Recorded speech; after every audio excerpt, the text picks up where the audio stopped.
Let's launch the application.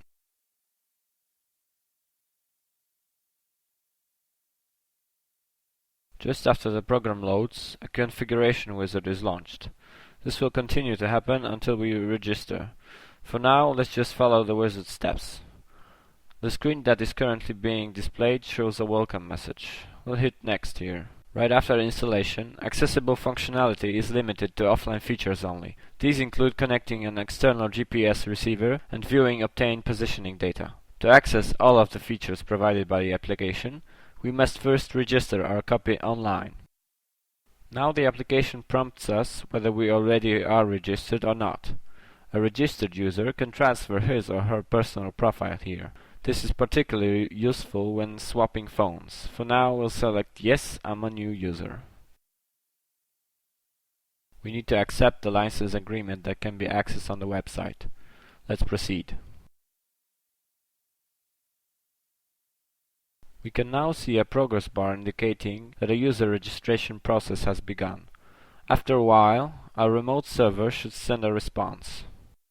We have successfully obtained our username and a password from our server. They're now being displayed on screen so that we can write them down. It is important not to forget or lose your password. After we hit next, the application will prompt us to re-enter the password. Let's re-enter the password and proceed.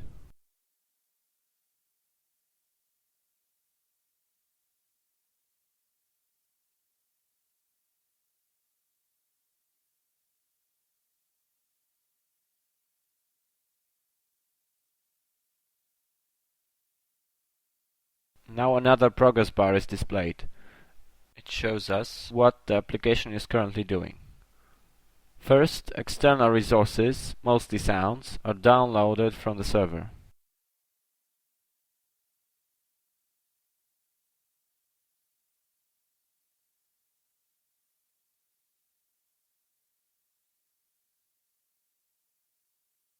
Then a sample route is fetched.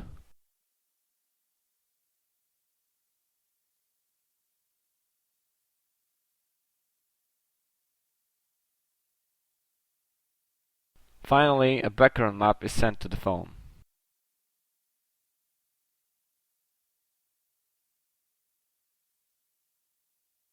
This screen shows a "Thank you for registering" message, but we're not done configuring the program yet. Let's proceed. We now have the opportunity to connect an external GPS receiver. We're going to skip this step as we don't have a device here. On a real phone, upon selecting Yes, the application would attempt to search for a Bluetooth GPS device. So we're choosing No. Proceeding. Now we're being asked whether we have a service code or not. The service code consists of 14 digits and grants the user rights to various services. These include route calculations, map viewing and others, and may have various expiration periods. Once the service code is entered and accepted, it becomes void. We could also access a service by sending an SMS. We're not going to do that now. Let's just enter our service code.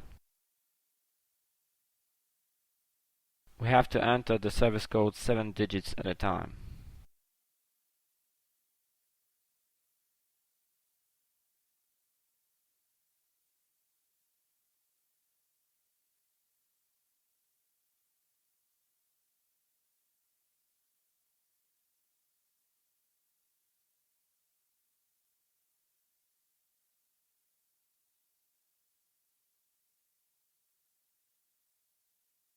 Now the service code is being verified by our server. This message tells us that the code has been accepted. We can then verify what services are now granted. Let's do it right now. This screen confirms that we were granted map services for 1 month. Let's proceed. Now the application asks us whether we want route recalculation to be done automatically whenever we drive off the planned route. We'll select Yes. The following message informs us that the configuration is done and the application features are now unlocked. Let's close the pop-up. A message that has been sent from our server pops up. Let's close it for now. We can now see the main applications menu, containing various options. We'll choose Navigation.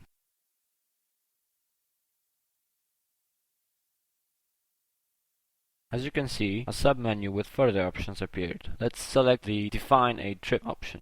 The application now prompts us for selecting the start point's type. We'll choose New Address.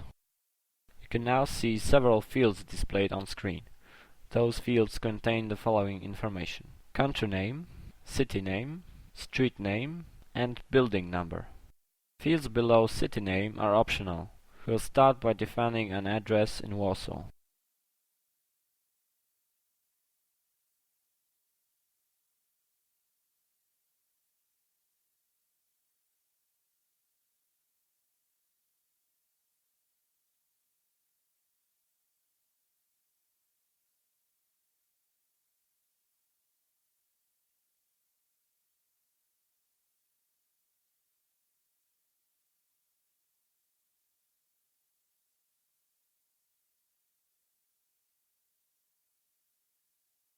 The server is now validating our query. The result is ambiguous. Therefore, we need to choose one of the cities.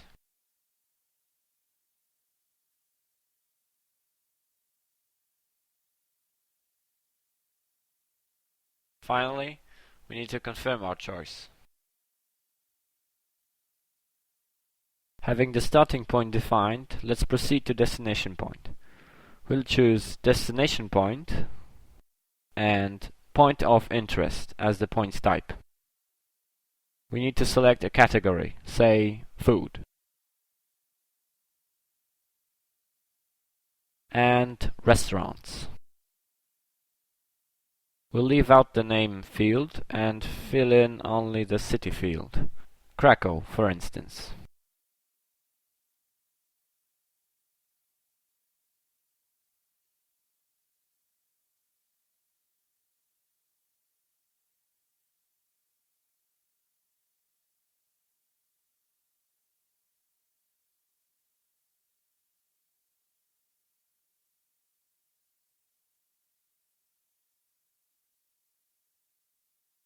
Server is now processing the request. And now we have to select one of the entries from the list of possibilities.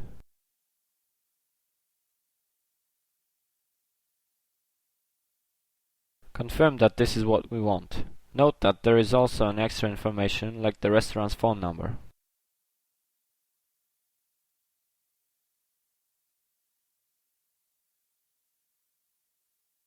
Now it's up to the server to calculate our route and send it back to the phone. This may take a while.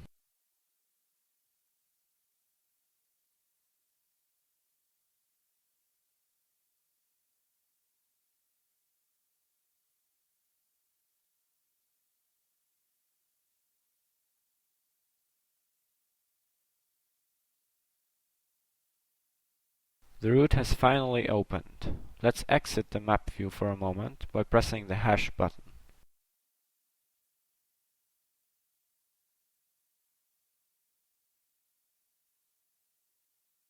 We'll activate Navigation Simulator to demonstrate program's behavior during normal operation. If we had a Bluetooth receiver connected, we would select GPS navigation. As you can see, a three-dimensional view is activated in the navigation mode. Current position is indicated by the green point in the lower part of the screen. Various information is shown, starting from the information bar on top that displays timing and maneuver indications. Za 200 metrów w prawo, potem za 100 metrów lekko w prawo. Za 100 metrów w prawo. In the lower left corner resides an arrow pointing towards the route's destination point. Underneath, you can see the GPS signals transmitter and currently viewed map scale. On the other side of the screen, you can read the speed that you're currently moving at. Za 100 metrów lekko w prawo.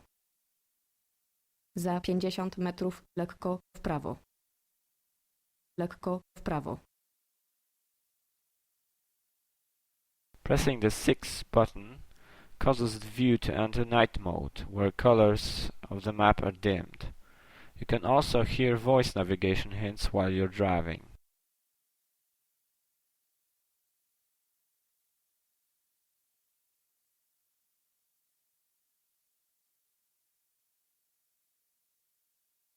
Let's exit the map again by pressing the hash button.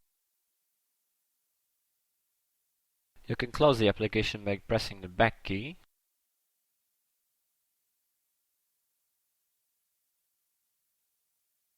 And selecting exit.